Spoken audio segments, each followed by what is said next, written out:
दोस्तों ओप्पो तैयार है 8 जनवरी को इंडियन मार्केट में अपने ओप्पो रेनो 15 सीरीज को लॉन्च करने के लिए। और इस बार यहाँ पे आप लोगों को टोटल 3 स्मार्टफोन देखने को मिलेंगे, Oppo Reno 15, Oppo Reno 15 pro और ओप्पो रेनो 15 प्रो मिनी। तो आज की इस वीडियो में मैं आप लोगों को ये तीनों ही स्मार्टफोन की कंप्लीट स्पेक्स बताने वाला हूँ। साथ ही ये तीनों ही स्मार्टफोन को इंडियन मार्केट में क्या कुछ प्राइस पॉइंट पे लॉन्च किया जाएगा, आपके लिए इन तीनों में से कौन सा स्मार्टफोन बेस्ट हो सकता है, सारी चीजें आज की इस वीडियो में डिस्कस करने वाला हूँ। तो चलिए शुरुआत कर लेते हैं सबसे पहले तीनों ही स्मार्टफोन के डिस्प्ले से। तो तीनों ही स्मार्टफोन में आप लोगों को 1.5 के रिजोल्यूशन का 120 हर्ट्ज फ्लैट ओलेड डिस्प्ले देखने को मिलेगा। लेकिन डिफरेंस ये है कि ओप्पो रेनो 15 में 6.59 इंचेस, ओप्पो रेनो 15 प्रो में 6.67 इंचेस और ओप्पो रेनो 15 प्रो मिनी में 6.32 इंचेस का डिस्प्ले होने वाला है। तो डिस्प्ले यहाँ पर आप लोगों को तीनों ही स्मार्टफोन में काफी अच्छा देखने को मिलेगा। और ऊपर से यहाँ पर तीनों ही स्मार्टफोन में फ्लैट डिस्प्ले होने वाला है। तो जिनको फ्लैट डिस्प्ले वाला स्मार्टफोन पसंद है उनको ये तीनों ही स्मार्टफोन काफी पसंद आने वाला है। लेकिन खैर चलिए अब बात कर लेते हैं तीनों ही स्मार्टफोन के परफॉर्मेंस डिपार्टमेंट की। तो ओप्पो रेनो 15 में आप लोगों को स्नैपड्रैगन 7 Gen 4 का चिपसेट देखने को मिलेगा, जो कि 4 नैनोमीटर के फैब्रिकेशन पे बना हुआ है और इसका Antutu स्कोर 1 मिलियन प्लस है। जबकि ओप्पो रेनो 15 प्रो और 15 प्रो मिनी में MediaTek Dimensity 8450 का चिपसेट होने वाला है और ये भी 4 नैनोमीटर पे ही बना हुआ है, लेकिन इसका Antutu स्कोर 1.6 मिलियन तक पहुंच जाता है। साथ ही तीनों ही स्मार्टफोन में LPDDR5X का रैम टाइप और UFS 3.1 का स्टोरेज टाइप देखने को मिलता है। तो देखो दोस्तों, परफॉर्मेंस के मामले में ओप्पो रेनो 15 प्रो और प्रो मिनी तो ठीक ही होने वाला है, लेकिन अगर ओप्पो चाहती तो अपने रेनो 15 में परफॉर्मेंस में और भी इम्प्रूव वगैरह कर सकती थी। ओप्पो रेनो 14 के कंपेयर में तो ओप्पो रेनो 15 में परफॉर्मेंस के मामले में डाउनग्रेड ही होने वाला है। लेकिन खैर चलिए अब बात कर लेते हैं तीनों ही स्मार्टफोन के कैमरे डिपार्टमेंट की। तो तीनों ही स्मार्टफोन के बैक में आप लोगों को ट्रिपल कैमरा का सेटअप देखने को मिलेगा, जिसमें प्राइमरी सेंसर ओप्पो रेनो 15 में 50 मेगापिक्सल का होगा विद OIS, जबकि ओप्पो रेनो 15 प्रो और प्रो मिनी में प्राइमरी सेंसर 200 मेगापिक्सल का होने वाला है और सेकेंडरी सेंसर ओप्पो रेनो 15 में 8 मेगापिक्सल का अल्ट्रा वाइड लेंस होने वाला है, जबकि ओप्पो रेनो 15 प्रो और प्रो मिनी में 50 मेगापिक्सल का अल्ट्रा वाइड लेंस होगा। लेकिन टर्सरी सेंसर तीनों स्मार्टफोन में आप लोगों को 50 मेगापिक्सल का 3.5x टेलीफोटो लेंस देखने को मिलेगा।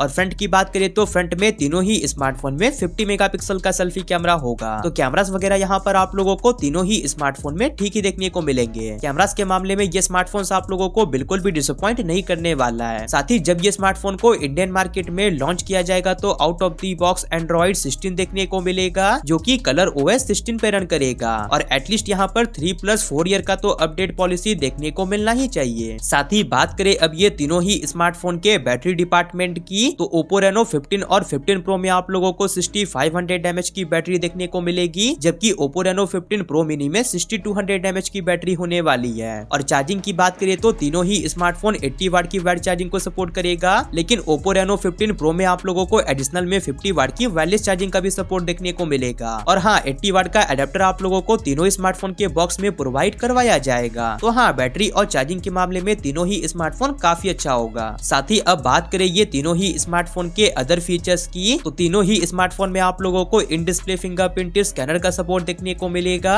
और फेस अनलॉक का फीचर तो होगा ही, लेकिन सैडली तीनों में से किसी भी स्मार्टफोन में आप लोगों को 3.5mm जैक और SD कार्ड के लिए कोई भी स्लॉट नहीं देखने को मिलेगा। लेकिन हाँ, डुअल स्पीकर वगैरह का सपोर्ट डेफिनेटली देखने को मिलने वाला है। और एट दी एंड बात करें ये तीनों ही स्मार्टफोन के डिजाइन और बिल्ड क्वालिटी की, तो आप लोग देख सकते हो कि बैक से ये तीनों ही स्मार्टफोन का डिजाइन कुछ ऐसा होने वाला है, जिसमें ये तीनों ही स्मार्टफोन का बैक ग्लास का होगा लेकिन फ्रेम मेटल का होने वाला है। और फ्रंट में कौन सा प्रोटेक्शन होगा इसको लेकर तो इन्फॉर्मेशन वगैरह नहीं मिली है, लेकिन IP रेटिंग की बात करें तो IP68 और IP69 की रेटिंग होने वाली है। तो हाँ, डिजाइन और बिल्ड क्वालिटी के मामले में भी ये स्मार्टफोन्स काफी अच्छे होने वाले हैं। तो ये सारे स्पेसिफिकेशन के साथ ओप्पो अपने ओप्पो रेनो 15 सीरीज को 8 जनवरी को इंडियन मार्केट में लॉन्च करने वाला है। लेकिन अब बात कर लेते हैं ये तीनों ही स्मार्टफोन के प्राइसिंग की। तो ओप्पो रेनो 15 का जो बेस वेरिएंट होगा उसका प्राइस आप लोग मान के चलो कि 40K to 45K के बीच में देखने को मिलेगा, और जो ओप्पो रेनो 15 प्रो होगा उसका प्राइस आप लोग 50K to 55K के बीच में मान के चलो, और जो ओप्पो रेनो 15 प्रो मिनी होने वाला है उसका प्राइस आप लोग 55K to 60K के बीच में मान के चलो। और हो सकता है कि आप लोगों को तीनों ही स्मार्टफोन पे 2 से 3 हजार का बैंक ऑफर्स भी देखने को मिले। तो देखो दोस्तों, तीनों ही स्मार्टफोन काफी अच्छा होने वाला है, बस यहाँ पर तीनों ही स्मार्टफोन में थोड़ा सा परफॉर्मेंस एवरेज देखने को मिलता है। तो हाँ, अगर आप लोगों के लिए परफॉर्मेंस उतना मायने नहीं रखता है तब तो ये तीनों ही स्मार्टफोन आप लोगों के लिए काफी अच्छा हो सकता है। अगर आप लोगों का बजट 40K 10K के अराउंड है तो आप लोग Oppo Reno 15 को ले लेना। लेकिन अगर आप लोगों के पास बजट का कोई इशू नहीं है तो आप लोग Oppo Reno 15 Pro को भी ले सकते हो। लेकिन अगर आप लोगों को कॉम्पैक्ट स्मार्टफोन चाहिए तब तो मैं आप लोगों को Oppo Reno 15 Pro Mini recommend करूंगा। बाकी आप लोगों के माइंड में ये भी कंफ्यूजन होगा कि भाई Oppo Reno 15C नहीं लॉन्च होगा क्या? तो देखो दोस्तों, अभी तक वो स्मार्टफोन को लेकर उतनी कोई लीक्स वगैरह नहीं आई थी, इसी कारण मैंने वो स्मार्टफोन को इस वीडियो में कवर नहीं किया। तो ये रहा दोस्तों ओवरऑल Oppo Reno 15 सीरीज का कंप्लीट डिटेल्स। लेकिन अब आप मुझे कमेंट सेक्शन में ये बताओ कि आप इन तीनों में से कौन से स्मार्टफोन को परचेस करने वाले हो। बाकी वीडियो पसंद आई होगी तो वीडियो को लाइक करके चैनल को सब्सक्राइब जरूर से कर लीजिएगा, और अगर आप मेरी वीडियो को थोड़ा सा हाइप कर दोगे तो उससे मेरी काफी हेल्प हो जाएगी। बाकी दोस्तों, मैंने व्यू प्रोडक्ट्स में कुछ प्रोडक्ट्स को टैग किए हैं, अगर आप लोग उस लिंक से जाकर किसी भी चीज को परचेस करते हो तो आपको तो 1 रुपया भी एक्स्ट्रा देना नहीं पड़ेगा, बल्कि उससे हमारे चैनल की थोड़ी सी हेल्प हो जाएगी। तो आई होप आप लोग इतना तो कर ही सकते हो। बाकी मैं मिलता हूँ आपसे अगली वाली नई वीडियो के साथ, तब तक के लिए बाय।